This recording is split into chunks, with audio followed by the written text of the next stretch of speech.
Hello, j'espère que vous allez bien. Je reviens avec une nouvelle vidéo et cette fois-ci on va parler des sorties littéraires du mois de septembre. Je n'ai pas fait les sorties littéraires du mois de juillet ni celles du mois d'août parce que les vacances, il y a beaucoup moins de choses et j'avoue que j'étais plus occupée à me prélasser que à m'occuper des sorties littéraires des derniers mois. Si jamais vous entendez des miaou, des ronflements, des ronronnements, c'est sur mon chat. Là, il est tranquille, il dort, mais ça va peut-être pas durer le temps de cette vidéo parce que c'est une petite terreur. Je suis un peu malade, donc je suis un peu désolée si je parle du nez, mais c'est le seul moment où je peux tourner cette vidéo parce que sinon vous aurez pas de vidéo avant 3 semaines et ça commence à être long. Mes cheveux sont même pas secs, mais mon diffuseur flemme, il fait trop chaud pour que j'utilise le diffuseur aujourd'hui, donc vous aurez les cheveux mouillés pour l'instant, je suis désolée. Comme tous les mois, je vous parle d'une campagne Ulule qui m'intéresse et ce mois-ci, je vous parle d'une campagne juste incroyable puisque c'est la suite, c'est le tome 2 de Les Hurlements Noyés écrit par Malone Silence. Bon, là, comme il est déchaîné Juni.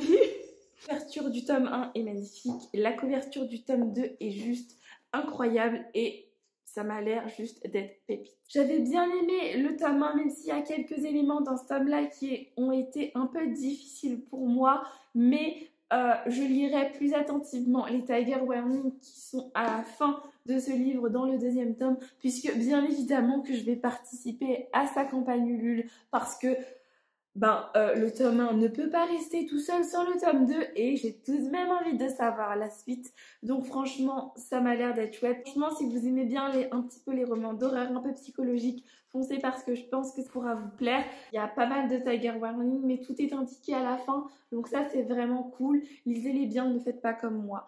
Donc voilà, j'ai hâte de pouvoir me procurer ce tome 2 et de l'avoir entre mes mains parce que vraiment, ça va me remplir de joie. En tout cas, la couverture du tome 2 est tout aussi belle que le tome 1, je suis vraiment hyper ravie, je suis vraiment trop contente. Le premier livre qui m'intéresse est La prophétie des serpents, écrit par Isis Labo-Caberia. Et il sort chez les éditions Slalom. On va suivre l'histoire de Naïla, c'est une adolescente parisienne qui n'est pas forcément très bien dans sa peau et qui va passer son été en Martinique chez sa grand-mère. Elle n'est pas forcément fan de l'idée, elle n'a pas vraiment envie d'entendre parler de ce pays-là. Derrière tout ce que les gens connaissent généralement de la Martinique, le sable fin, les cocotiers, elle va se rendre compte que la Martinique est beaucoup plus que ça et elle va se rendre compte de tout le colonialisme qu'il y a en Martinique et que c'est toujours une terre meurtrie par le colonialisme même aujourd'hui. C'est alors qu'elle va découvrir un vieux secret de famille qui va l'amener sur la trace de la magie et aussi sur l'histoire de l'île au XVIIe siècle. Et à cette époque, elle va rencontrer deux jeunes personnes. Nomoun, qui est une jeune chamane qui a été confrontée à la violence des colons. Et elle va aussi rencontrer Funmilalo, qui est une prêtresse et qui a été déportée sur l'île comme esclave. Et enfin, il y a Rosen, qui est une paysanne bretonne qui a été arrivée dans la colonie après avoir été accusée de sorcellerie. Ces 4 jeunes femmes vont être réunies parce qu'elles ont à peu près le même objectif. Et grâce à la puissance de leur sororité, elles vont essayer de faire face à l'oppression et de changer un peu le cours de l'histoire. Je suis désolée si je prononce mal le nom tout au long de cette vidéo, si j'ai prononcé mal avant, mais je peux vraiment pas refaire mieux. J'ai du mal à articuler, mais je m'entends même plus avec mon nez tellement je suis malade. Pourtant il fait chaud dehors, mais bon, malheureusement j'ai l'impression que ça ne change rien à mon état, donc je suis vraiment désolée pour ça, mais je fais mon maximum, mais là je peux pas faire plus que ça quoi. J'ai beau prononcer les noms ou prononcer certains mots 10 000 fois, je peux plus, mon nez ne veut pas que je parle correctement aujourd'hui. Enfin bref, déjà je suis archi fan de la couverture. En plus de ça, ça parle de la Martinique et je sais pas si vous le savez, mais mon père est né en Martinique et du coup, je suis un peu martiniquaise puisque mon père est martiniquais et du coup ce qui parle de Martinique ça m'intéresse un minimum, donc je suis vraiment contente de lire ça. Donc vraiment je suis hyper contente qu'un livre se concentre un minimum sur la Martinique, ça me fait vraiment plaisir. Du coup j'ai vraiment hâte de découvrir cette histoire. Je l'ai pas encore acheté, mais bon je suis pas encore allée en librairie depuis genre au moins 3 semaines je pense. En tout cas j'ai trop hâte de pouvoir me le procurer et de l'avoir parce que je suis sûre qu'il rendra tellement bien de ma bibliothèque. Et vraiment je suis hyper contente que des livres comme ça sortent et j'aimerais bien lire plus de livres comme ça, donc je suis vraiment hyper. Ensuite le 7 septembre sort le tome 2 de Nos jours brûlés, Les lames d'ivoire, écrit par Laura Nafsou. J'ai lu le tome 1 il n'y a pas très longtemps, je vous renvoie vers mon vlog, c'est le dernier vlog que j'ai sorti où j'ai lu ce livre. Et je suis vraiment trop contente que la suite sorte déjà, comme ça j'ai pas besoin d'attendre très longtemps. J'avais adoré le premier tome, mais la fin m'a beaucoup intriguée, donc j'ai hâte de savoir la suite de cette histoire et de savoir qu'est-ce qui va se passer pour nos personnages et je me demande vraiment trop ce qui va se passer. Donc je suis vraiment hyper contente que la suite sorte déjà. La couverture du tome 1 était tout aussi belle, mais la couverture du tome 2, elle est aussi belle, donc je suis hyper contente. J'ai hâte de la voir à côté du tome 1 dans ma bibliothèque. Je vous fais un bref résumé du tome 1. En gros, on est en 2049 et on suit l'histoire de Elikia. En gros, le soleil a disparu et Elikia et sa mère vont essayer de retrouver le soleil et de trouver pourquoi le soleil a disparu. Et elles vont partir à la recherche du soleil et essayer de comprendre pourquoi le soleil a disparu et d'essayer de le faire revenir.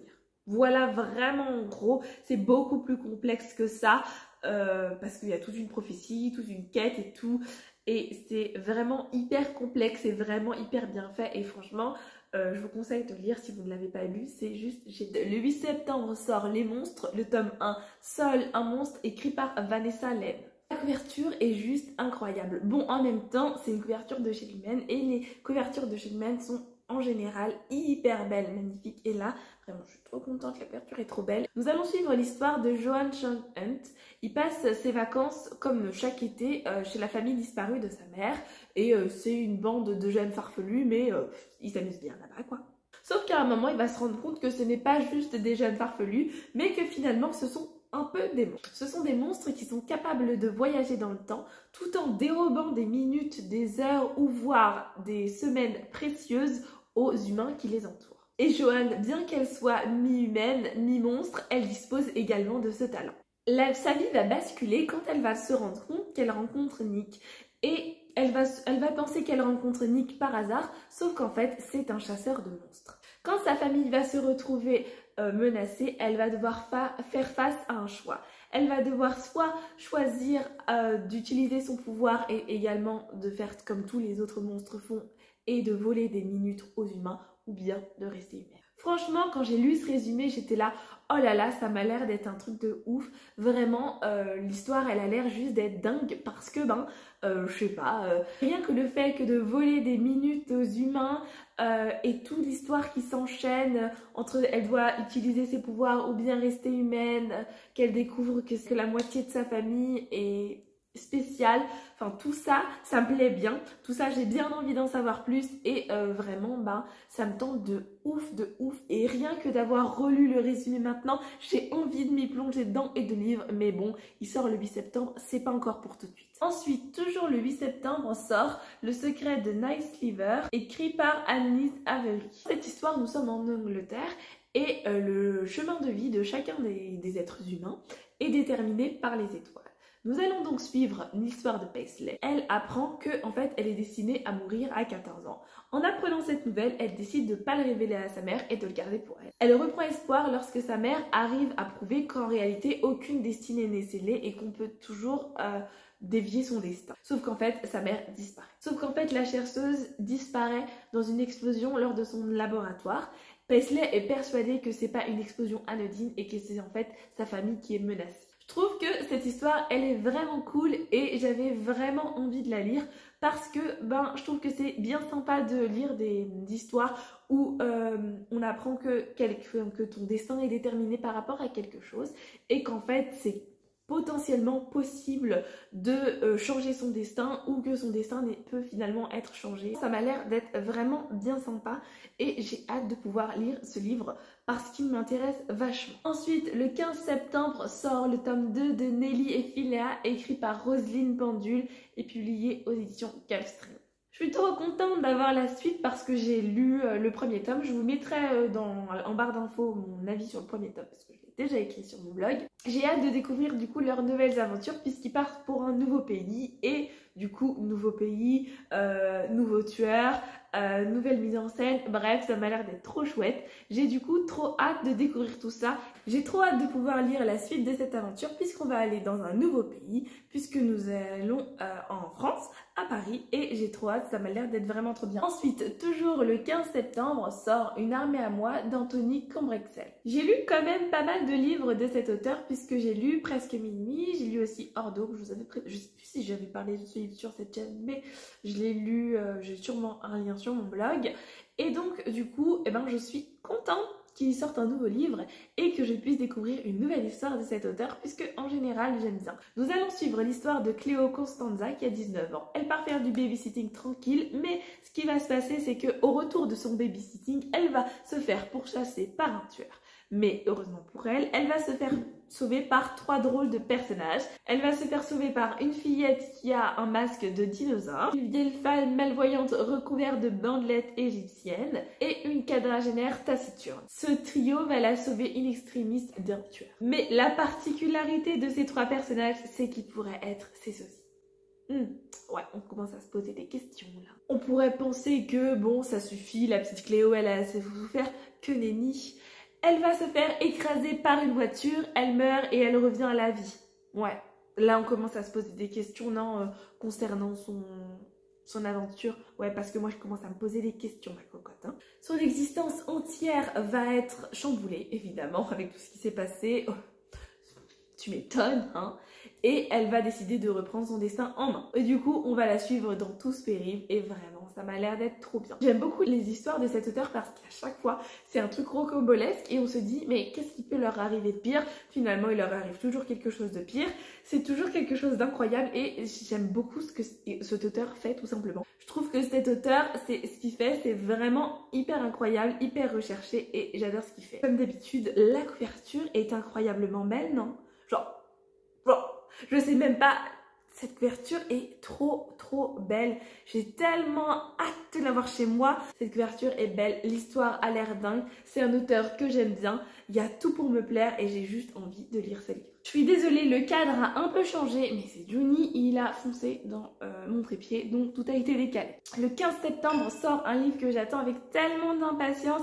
C'est le tome 2 de Cordélia Chapelier, écrit par Tamsy Marchand. J'avais adoré le tome 1 puisqu'on suit en fait une histoire de Cordélia Chapelier qui est dans une famille de chapeliers. Du coup, ils confectionnent des chapeaux et il y a seulement leur famille qui a le droit de confectionner des chapeaux un peu magiques. On va suivre toute une petite aventure autour de Cordélia et des chapeaux parce qu'elle, elle n'a pas encore le droit d'être chapelière, elle est juste une petite adolescence pour l'instant et c'était juste trop bien, c'était vraiment mignon, c'était hyper jeunesse, hyper frais, franchement c'était trop cool. Et donc j'ai trop hâte du coup de lire le tome 2, j'espère qu'elle vivra encore plein d'aventures trépidantes parce que moi j'ai hâte de connaître tout ça. Et enfin, il y a La Dernière Province, écrit par Anouchka Labonne. Si nous sommes dans un roman de fantasy, depuis que le royaume de Fréane a colonisé la péninsule d'Uria, plus aucun des autojaunes n'est libre. Sao est l'un d'entre eux et il va être vendu pour la 9e fois. Sa vie va basculer de manière inattendue. C'est fini pour lui les travaux pénibles, les logements insalubres. Il va maintenant être au manoir d'Archenia. Je suis pas sûre que ça se prononce comme ça, mais je peux pas prononcer ça mieux avec mon nez, je suis désolée. Et je suis désolée pour les bruits derrière, mais c'est Juni, il joue avec sa balle. Et il fait un bruit pas possible. Il va avoir de nouvelles amitiés, c'est fini pour lui le dur travail et il va goûter à une nouvelle liberté. Et pourtant, sa situation n'est pas non plus la plus facile puisqu'il a un maître et son maître utilise sa position pour l'humilier, lui faire des choses pas cool, mais même ça, c'est moins difficile pour lui. Et lorsqu'une opportunité se présentera à lui pour être vraiment libre, est-ce qu'il va vraiment arriver à la saisir et à enfin être libre? J'espère pour lui parce que concrètement, sinon c'est pas facile. Et donc, on va suivre du coup sa petite histoire. Ça m'a l'air d'être vraiment bien sympathique. J'aime bien le résumé, mais par contre, je suis pas trop fan de la couverture. Je trouve le tout un peu bien sombre. Et malgré que peut-être que l'histoire est assez sombre, je trouve qu'elle est vraiment très sombre et un peu trop dans la même couleur en fait. Je sais pas si vous voyez ce que je veux dire. Donc, je suis moins fan de la couverture. Mais sinon, le résumé m'intéresse bien et ça me tente pas mal. C'est tout pour cette vidéo, j'espère que ça vous a plu, j'espère que la reprise de ce type de vidéo vous plaît et je pense que je garderai ce rythme là de ne pas faire de vidéos sorties littéraires pour le mois de juillet août parce que d'une part il y a moins de choses qui sortent et d'autre part c'est les vacances et j'aime bien profiter de mes vacances et c'est une vidéo qui demande à être fait moins en avance que les autres puisque certaines sorties sont annoncées moins en avance que d'autres. J'espère que cette vidéo vous a plu. N'hésitez pas à me dire s'il y a des livres que vous avez déjà lus peut-être, puisqu'on est le 5, donc peut-être que vous avez lu assez vite ou que vous avez reçu en service passe, je ne sais pas. Ou s'il y a des livres parmi ceux-là qui vous intéressent. J'espère que cette vidéo vous a plu. N'hésitez pas à me laisser un petit commentaire, à me dire les livres qui vous intéressent, à partager et liker cette vidéo. Ça me fait vraiment toujours plaisir. Je vous remercie d'avoir regardé cette vidéo jusqu'au bout et je vous fais des bisous.